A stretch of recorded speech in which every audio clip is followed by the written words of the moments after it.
wala na. Nung minsan ay may nag-confide po sa akin isang mabait na kaibigan. Napakabait ng kaibigan kong ito. Kaya lang, nung siya ay kausap ko, hindi ako makaramdam ng liwanag. Parang dilim ang naramdaman ko. Sa tindi ng problema niya, ulila na silang magkakapatid sa mga magulang nila, pero very close naman siya sa mga kapatid niya. At yun nga po ang naging problema. May isang instance, without going into details, na hindi niya napagbigyan ang kapatid niyang nagkataon na very close sa kanya. Nagtampo raw.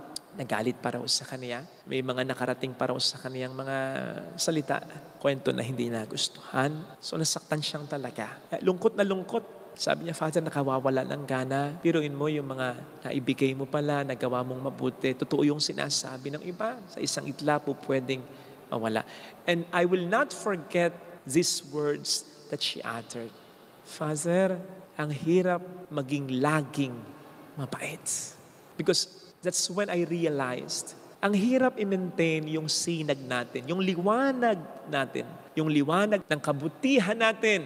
Kasi darating at darating naman din talaga ang pagkakataon na sasablay tayo, magkakasala tayo, kukulang tayo, magkakamali tayo. At kapag dumating yung pagkakataon ngayon, masakit kung hindi tayo unawain at i-encourage. Lalong-lalo na yung mga inaasahan mo, makakaintindi at mag-i-encourage sa iyo.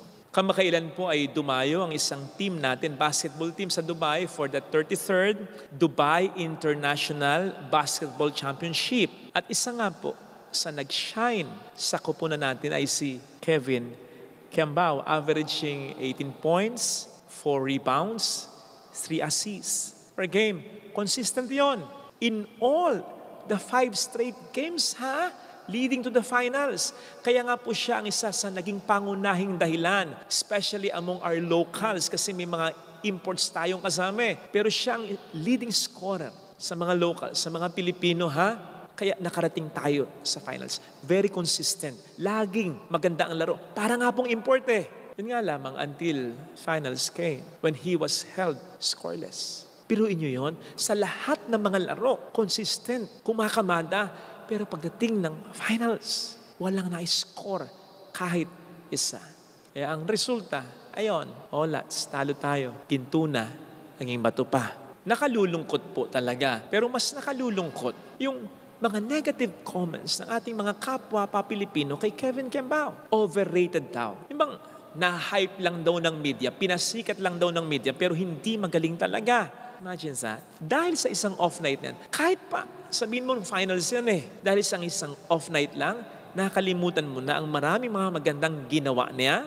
Nakalimutan mo ng 2-time UAP champion yan. Nakakalimutan mo ng UAP Rookie of the Year yan. Nakakalimutan mo ng UAP Finals MVP yan. Nakakalimutan mo na ba na PBA D-League champion yan?